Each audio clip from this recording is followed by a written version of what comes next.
ಈ ಮಳೆಯಲ್ಲಿ ನಾನು ಗಾಡಿ ಎತ್ಕೊಂಡ್ ಬಂದೆ. ಆದ್ರೆ ಹಣೆ ಬರದಲ್ಲಿ ಹೆಂಗ್ ಬರ್ದಿರುತ್ತೆ ಅಂತ ಹೇಳಿದ್ರೆ ಈ ಗಾಡಿ ಪೆಟ್ರೋಲೇ ಖಾಲಿ ಆಗ್ಬಿಡೈತೆ. ಊರಿಗೆ ಬಂದ್ರೆ ನಮ್ ಗಾಡಿ ಎತ್ಕೊಂಡು ಎಲ್ಲಾದ್ರೂ ಒಂದ್ ರೌಂಡ್ ಹೋಗಿ ಬರೋ ಅಭ್ಯಾಸ. ನನಗೆ ಮೊದಲೇ ಹಳ್ಳಿ ವಾತಾವರಣ ಅಂದ್ರೆ ಸಖತ್ ಇಷ್ಟ. ಸೊ ಗಾಡಿ ಎತ್ಕೊಂಡು ಎಲ್ಲಾದ್ರೂ ಹೋಗಿ ಬರೋಣ ಅಂತ ಹೊರಗಡೆ ಬಂದ್ವಿ. ಅಷ್ಟರಲ್ಲಿ ಗಾಡಿಲಿ ಪೆಟ್ರೋಲ್ ಖಾಲಿ ಆಗಿತ್ತು. ಸೊ ಮಳೆ ಬೇರೆ ಬರ್ತಾ ಇತ್ತು ಅಂತ ಹೇಳ್ಬಿಟ್ಟು ಗಾಡಿನ ಒಂದ್ ಕಡೆ ಹಾಕ್ಬಿಟ್ಟು ಆರಾಮಾಗಿ ನಿಂತ್ಕೊಂಡಿದ್ವಿ. ಸೊ ಆ ಟೈಮಲ್ಲಿ ಒಂದು ಬಸ್ ಹೊರಡ್ತಾ ಇತ್ತು. ಅದನ್ನೆಲ್ಲ ನೋಡ್ಕೊಂಡು ಅದಾದ್ಮೇಲೆ ಗಾಡಿ ಎತ್ಕೊಂಡು ಸೀದಾ ಅಲ್ಲಿಂದ ಹೊರಟ್ವಿ. ಮುಂದೆ ಬರ್ತಾ ಬರ್ತಾ ಸ್ವಲ್ಪ ಡೌನ್ ಇರೋದಕ್ಕೆ ನಾನು ಆಟ ಆಡ್ಕೊಂಡ್ ಬರ್ತಿದ್ದೆ. ಈ ಮಳೆಯಲ್ಲಿ ಈ ಗಾಡಿಲಿ ಪೆಟ್ರೋಲ್ ಖಾಲಿ ಆಗಿದೆ ಗುರು.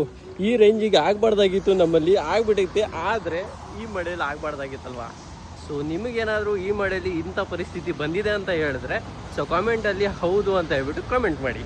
ಸೊ ಹಂಗೆ ಮುಂದೆ ಬರ್ಬೇಕಾದ್ರೆ ಒಂದ್ಸತಿ ಕಿಕ್ ಹೊಡೆದು ನೋಡಿದೆ. ಆಲ್ಮೋಸ್ಟ್ ಸ್ಟಾರ್ಟ್ ಆಯ್ತು ಗಾಡಿ. ಎಲ್ಲಿ ತನಕ ಹೋಗುತ್ತೆ ಅಲ್ಲಿ ತನಕ ಹೋಗೋಣ ಅಂತ ಹೇಳ್ಬಿಟ್ಟು ಗಾಡಿಲಿ ಬಂದ್ವಿ. ಇಲ್ಲಿ ನೋಡಿದ್ರೆ ಬಂದು ಸ್ಟಾಪ್ ಆಯ್ತು. ಸೊ ಅದ್ರಲ್ಲಿ ಇದ್ದಿದ್ದು ಫುಲ್ ಖಾಲಿ ಆಗೋಯ್ತು. ಅಲ್ಲಿಂದ ಸ್ವಲ್ಪ ಮುಂದೆ ಹೋಗ್ಬಿಟ್ಟು ಪೆಟ್ರೋಲ್ ಬಂಕ್ ಸಿಕ್ತು. ಅಲ್ಲಿ ಹೋಗ್ಬಿಟ್ಟು ಪೆಟ್ರೋಲ್ ಹಾಕ್ಸ್ಕೊಂಡು ಅಲ್ಲಿಂದ ಸೀದಾ ಹೊರಟು ಬಂದಿದ್ದು ನಾವು ಪಾನಿಪುರಿ ತಿನ್ನಕ್ಕೆ. ಪಾನಿಪುರಿ ಎಲ್ಲ ತಿನ್ಕೊಂಡು ಅಲ್ಲಿಂದ ಸೀದಾ ಹೊರಟಿದ್ದು ಮನೆ ಕಡೆಗೆ. ಸೊ ಇವತ್ತಿನ ಒಂದು ವ್ಲಾಗ್ ನಾನು ಇಲ್ಲಿಗೆ ಮುಗಿಸ್ತಾ ಇದ್ದೀನಿ. ಎಲ್ಲರಿಗೂ tata bye bye, see you soon. ನೀವೇನಾದ್ರೂ ನನ್ನ ವ್ಲಾಗ್ನ ಇಷ್ಟಪಟ್ಟಿದ್ದಲ್ಲಿ ಲೈಕ್ ಶೇರ್ ಮಾಡೋದನ್ನ ಮರಿಬೇಡಿ. ಮತ್ತೆ ನನ್ನ ಐಡಿನ ಫಾಲೋ ಮಾಡ್ಕೊಂಡಿದ್ದೆ ಅಂದ್ರೆ ಫಾಲೋ ಮಾಡ್ಕೊಳ್ಳಿ.